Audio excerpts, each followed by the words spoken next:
Yes बेटा, good morning. हम कर रहे हैं अपनी बाल राम कथा में चैप्टर 5 है हमारा चित्रकूट में भरत, यानी कि राम के वन जाने के बाद जब भरत उनको वापस लेने जाता है तो भरत कैकई राज में थे अपने ननिहाल में। ननिहाल होता है नाना के घर।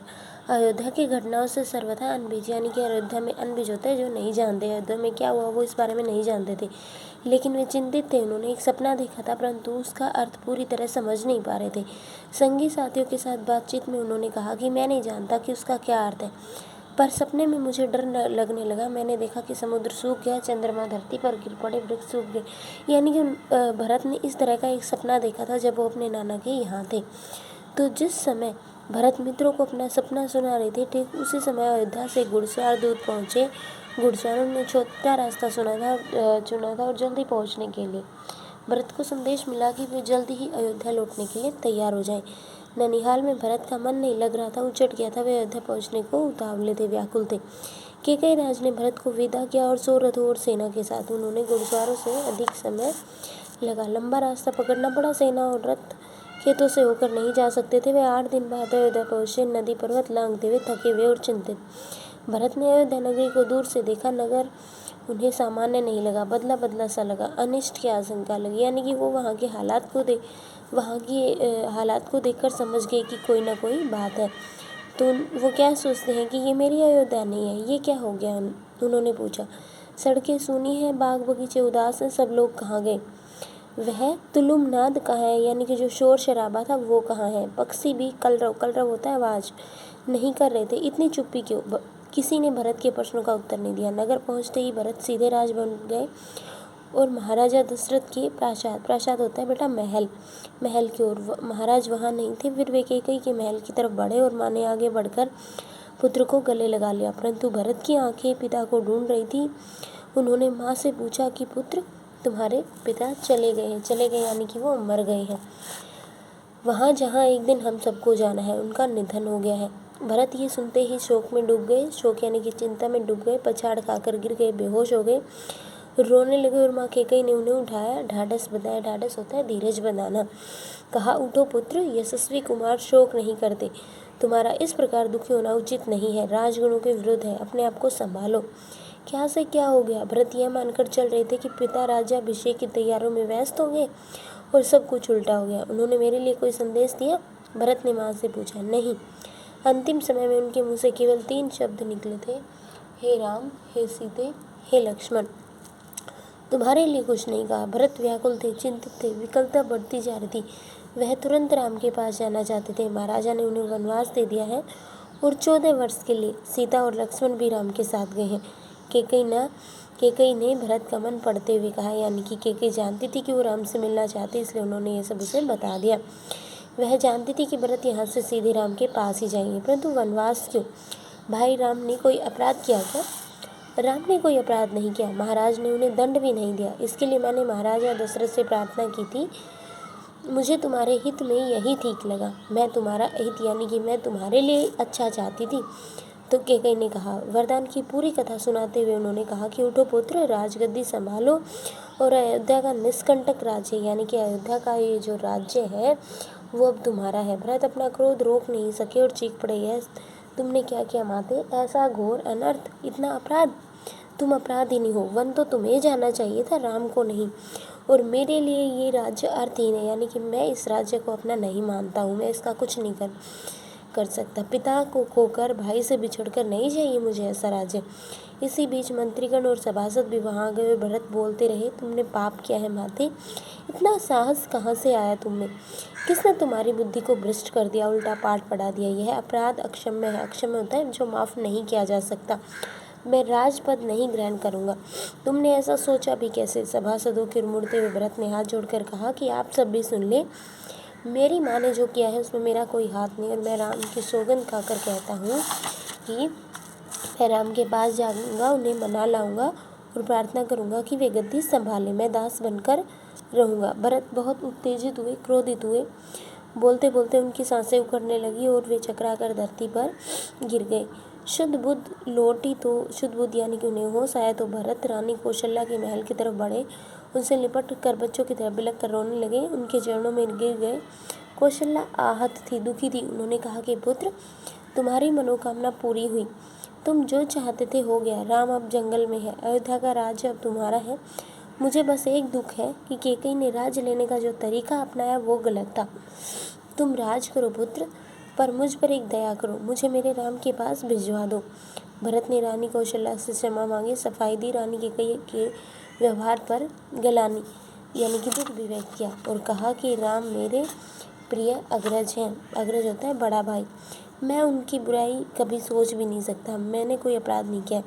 कौशल्या ने तो भरत को क्षमा कर दिया, उन्हें गला लगा लिया और भरत सारी रात फूट फूट कर रोते रहे। सुबह तक शत्रुघ्न को पता चल गया कि कैकेयी के कान किसने भरे हैं। मंत्रा अयोध्या के घटनाक्रम से घबरा गई थी और छिप गई थी। कुछ दिनों से उसे किसी ने नहीं देखा था। भरत और शत्रुघ्न राम को वापस लाने पर मंत्रणा यानी कि विचार कर रहे थे। तभी शत्रुघ्न की दृष्टि बचकर निकली मंत्रा पर पड़ी। उन्होंने लपक कर उसके बाल पकड़ लिए, खींचते हुए भरत के सामने लाए और भरत को दासी की भूमिका बताई। शत्रुघ्न उसे जान से मार देने के लिए तैयार थे, परंतु भरत ने क्या किया, उसे रोक लिया। मुनि वशिष्ठ अयोध्या का राज सिंहासन खाली नहीं देखना चाहते थे और खाली सिंहासन के खतरों से वे परिचित थे। उन्होंने सभा बुलाई, भरत और शत्रुघ्न को आमंत्रित किया और भरत से कहा कि बेटा तुम राजकाज संभाल लो। पिता के निधन और बड़े भाई के वनगमन के बाद ये सही है। भरत ने महर्षि का आग्रह अस्वीकार कर दिया कि बोले कि मुनिवर ये राज्य राम का है, वो इसके अधिकारी हैं। मैं ये पाप नहीं कर सकता। हम वन जाएंगे और उन्हें वापस ले आएंगे। वन जाने के लिए सभी तैयार थे तो भरत ने सबके मन की बात कही थी। सबकी इच्छा थी कि राम अयोध्या वापस लौट आए। अगली सुबह भरत सभी मंत्रियों और सभासदों के साथ वन के लिए चले गए और गुरु वशिष्ठ साथ थे। नगरवासी भी थे। अयोध्या की चतुरंगिनी सेना भी थी। राम जब तक गंगा पार कर चित्रकूट पहुंच गए थे और वहाँ एक आश्रम था, महर्षि भारद्वाज का आश्रम, गंगा यमुना के संगम पर। राम आश्रम में नहीं रहना चाहते थे ताकि महर्षि को असुविधा ना हो। महर्षि ने उन्हें एक पहाड़ी दिखाई, सुंदर स्थान, सुरम्य होता है बेटा जो मन को अच्छा लगे। पर्णकुटी होता है कुटिया, वहीं बनाई गई। भरत को सूचना मिल गई थी कि वे चित्रकूट ही आ रहे हैं। पूरे दल बल के साथ सेना के चलते हुए आसमान धूल से अट गया था। हर ओर कोलाहल था। कोलाहल शोर। वे श्रृंगवेर पहुंचे, एक जगह का नाम है। निषाद राजगुह को सेना देखकर कुछ संदेह हुआ। कहीं राजमद, कहीं घमंड में आकर भरत राम पर आक्रमण करने तो नहीं जा रहे। सही स्थिति पता चली तो उन्होंने भरत का स्वागत किया और गंगा पार करने के लिए देखते देखते 500 नावें जुटा दी। रास्ते में मुनि भारद्वाज का आश्रम पड़ा। उन्होंने भरत को राम का समाचार दिया और वह मार्ग दिखाया जिधर से राम गए थे। वह पहाड़ी दिखाई जहाँ राम ने अपनी कुटिया बनाई थी। अयोध्या वासियों ने रात आश्रम में ही बिताई और इस संतोष के साथ कि राम अब दूर नहीं है। आगे घना जंगल था। सेना चली तो वन में खलबली यानी कि शोर मच गया। जानवर इधर उधर भागने लगे। पक्षियों ने अपना बसेरा छोड़ दिया और छोटी वनस्पतियां सेना के पांव तले कुचल गई। बड़े वृक्ष थरथरा रहे थे, कांप रहे थे। राम और सीता पर्णकुटी में थे। लक्ष्मण पहरा दे रहे थे। शोर उन्होंने भी सुना और वे एक ऊंचे पेड़ पर चढ़ गए देखने के लिए कि मामला क्या है। लक्ष्मण ने देखा कि विराट सेना चली आ रही है। सेना का ध्वज जाना पहचाना था। उन्हें पता चल गया कि वो सेना अयोध्या की ओर है। उत्तर की ओर से वो आगे बढ़े थे।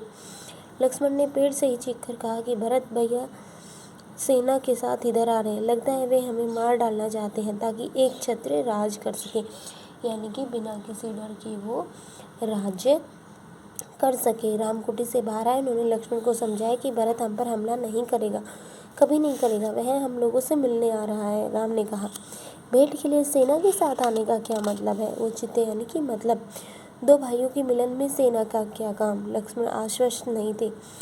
आश्वस्त यानी कि वो नहीं मानते थे इस चीज़ को। वे सेना पर आक्रमण करना चाहते थे, परंतु राम ने क्या किया, उन्हें रोक लिया। वीर पुरुष धैर्य का कभी साथ नहीं छोड़ते। कुछ समय प्रतीक्षा करो। इस प्रकार का उतावलापन उचित नहीं है।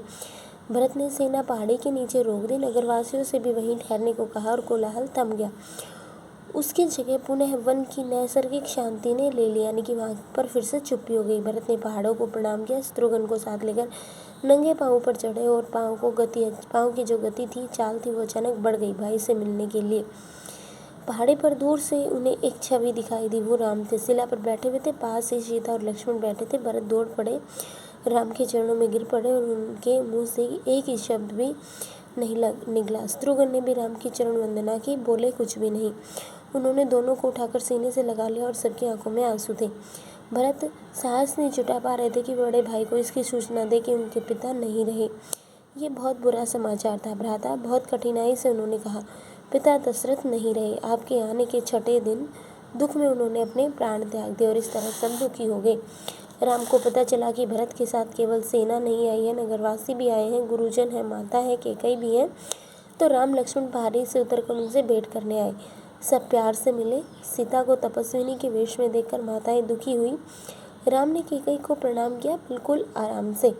उनके मन में किसी तरह की कोई गिलानी नहीं थी, लेकिन कैकई मन ही मन पछता रही थी। अगले दिन राम से भरत ने राजग्रहण का आग्रह किया और समझाया, विनती की कि वो अयोध्या लौट चले। राम इसके लिए तैयार नहीं हुए और पिता की आज्ञा का पालन अनिवार्य है, यानी कि उनके पिता ने जो आज्ञा दी है वो उसका पालन करेंगे और पिता की मृत्यु के बाद में उनका वचन नहीं तोड़ सकता। भरत को राजकाज समझाया और कहा कि अब तुम जाकर राजगद्दी को संभालो, ये पिता की आज्ञा है।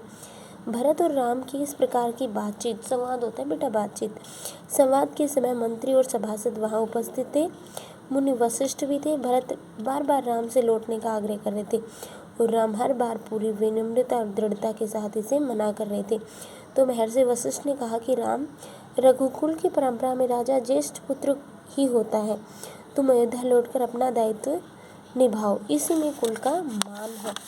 परंतु राम ने बहुत ही संयम से, आसानी से, आराम से कहा कि चाहे चंद्रमा अपनी चमक छोड़ दे, सूर्य पानी की तरह ठंडा हो जाए, हिमालय ठंडा ना रहे, समुद्र की मर्यादा भंग हो जाए, परंतु मैं पिता की आज्ञा से विरक्त नहीं हो सकता। मैं उन्हीं की आज्ञा से आया हूँ और उन्हीं की आज्ञा से भरत को राजगद्दी संभालनी होगी। राम किसी तरह लौटने को तैयार नहीं हुए तो भरत के चेहरे पर निराशा के भाव थे। वे विफल हो गए थे राम को मनाने में।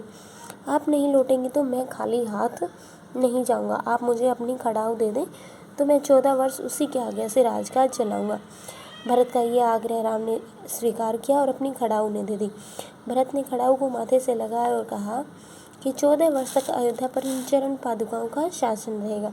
सबको प्रणाम करके राम ने उन्हें चित्रकूट से विदा किया और राम की चरण पादुकाओं को एक सुसज्जित हाथी पर रखा गया। प्रतिहारी होता है बेटा, जो सेवक होते हैं वो उस पर उन चरण पादुकाओं पर चवर डुलाते रहे। अयोध्या पहुंचकर भरत ने पादुका का पूजन किया और कहा, पादुकाएं होती है जैसे अपने पैरों में चप्पल पहनते हैं वैसे ही, और कहा कि ये पादुकाएं राम की धरोहर है, मैं इनकी रक्षा करूंगा और इनकी गरिमा को कभी आज नहीं आने दूंगा।